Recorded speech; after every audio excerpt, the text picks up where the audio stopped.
ಡಾಕ್ಟ್ರೆ, ಜೀರ್ಣ ಮತ್ತೆ ಹಸಿವು ಸಮಸ್ಯೆ ಇರೋರಿಗೆ ಆಯುರ್ವೇದದಲ್ಲಿ ಏನು ಪರಿಹಾರ ಇದೆ? ಈಗ ಜೀರ್ಣಾಂಗ ಮತ್ತೆ ಹಸುವು ಇದು ಎರಡಕ್ಕೂ ಎರಡು ಪ್ರಧಾನ ಕಾನ್ಸೆಪ್ಟ್ ಬರ್ತದೆ. ಒಂದು ಅಗ್ನಿ, ಇನ್ನೊಂದು ಕೋಷ್ಠ. ಈಗ ಅಗ್ನಿಯ ಬಗ್ಗೆ ಹೇಳ್ತೇನೆ. ಅಗ್ನಿ 4 ವಿಧ. ಅದರಲ್ಲಿ ವಿಷಮಾಗ್ನಿ, ತೀಕ್ಷ್ಣಾಗ್ನಿ, ಮಂದಾಗ್ನಿ ಮತ್ತು ಸಮ ಅಗ್ನಿ. ಇವತ್ತಿನ ವಿಷಯದಲ್ಲಿ ವಿಷಮಾಗ್ನಿ ಬಗ್ಗೆ ಹೇಳ್ತೇನೆ. ವಿಷಮಾಗ್ನಿ ಹೇಗೆ ಅಂದರೆ, ವಿಷಮ ಹೆಸರೇ ಹೇಳಿದಾಗೆ ಇರ್ರೆಗ್ಯುಲರ್. ಅದು ಒಂದ್ಸಲ ತುಂಬ ಚೆನ್ನಾಗಿ ಹಶ್ವಾಗುತ್ತೆ, ಇನ್ನೊಂದ್ಸಲ ಹಶ್ವೇ ಆಗೋದಿಲ್ಲ.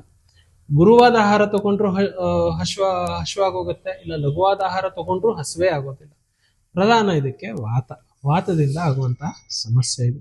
ಸೊ ಆದ ಕಾರಣ ಇದಕ್ಕೆ ಏನೇನು ಚಿಕಿತ್ಸೆ ಮಾಡ್ಬೋದು? ಮನೆಯಲ್ಲಿ ತಗೊಳ್ಳೋ ಹಾಗೆ ಇರುವಂಥ ಔಷಧಿ ಆದರೆ ಹಿಂಗ್ವಾಷ್ಟಕ ಚೂರ್ಣ, ಷಡ್ಧರ್ಣ ಚೂರ್ಣ ಎಕ್ಸೆಟ್ರಾ ತುಂಬ ಇದೆ ಈ ಥರದ್ದು ಚಿಕಿತ್ಸೆಗಳಲ್ಲಿ. ಪಂಚಕರ್ಮ ಚಿಕಿತ್ಸೆಗಳಲ್ಲಿ ಶಾಶ್ವತವಾಗಿ ಒಂದು ಹಂತದಲ್ಲಿ ಅದು ಆರಾಮಾಗಬೇಕು ಅಂದಾಗ ಬಸ್ತಿ ಚಿಕಿತ್ಸೆ ಪ್ರಧಾನವಾಗಿ ಇಂಪಾರ್ಟೆಂಟ್ ಆಗ್ತದೆ. ಸೊ ಬಸ್ತಿ ಚಿಕಿತ್ಸೆ ಇದನ್ನೆಲ್ಲ ಮಾಡಿಕೊಂಡು ಋತುವನ್ನು ನೋಡಿ ಸರಿಯಾಗಿ ಚಿಕಿತ್ಸೆ ಮಾಡಿಕೊಂಡ್ರೆ ಸರಿ ಹೋಗ್ತದೆ. ಥ್ಯಾಂಕ್ ಯು ಡಾಕ್ಟ್ರೆ.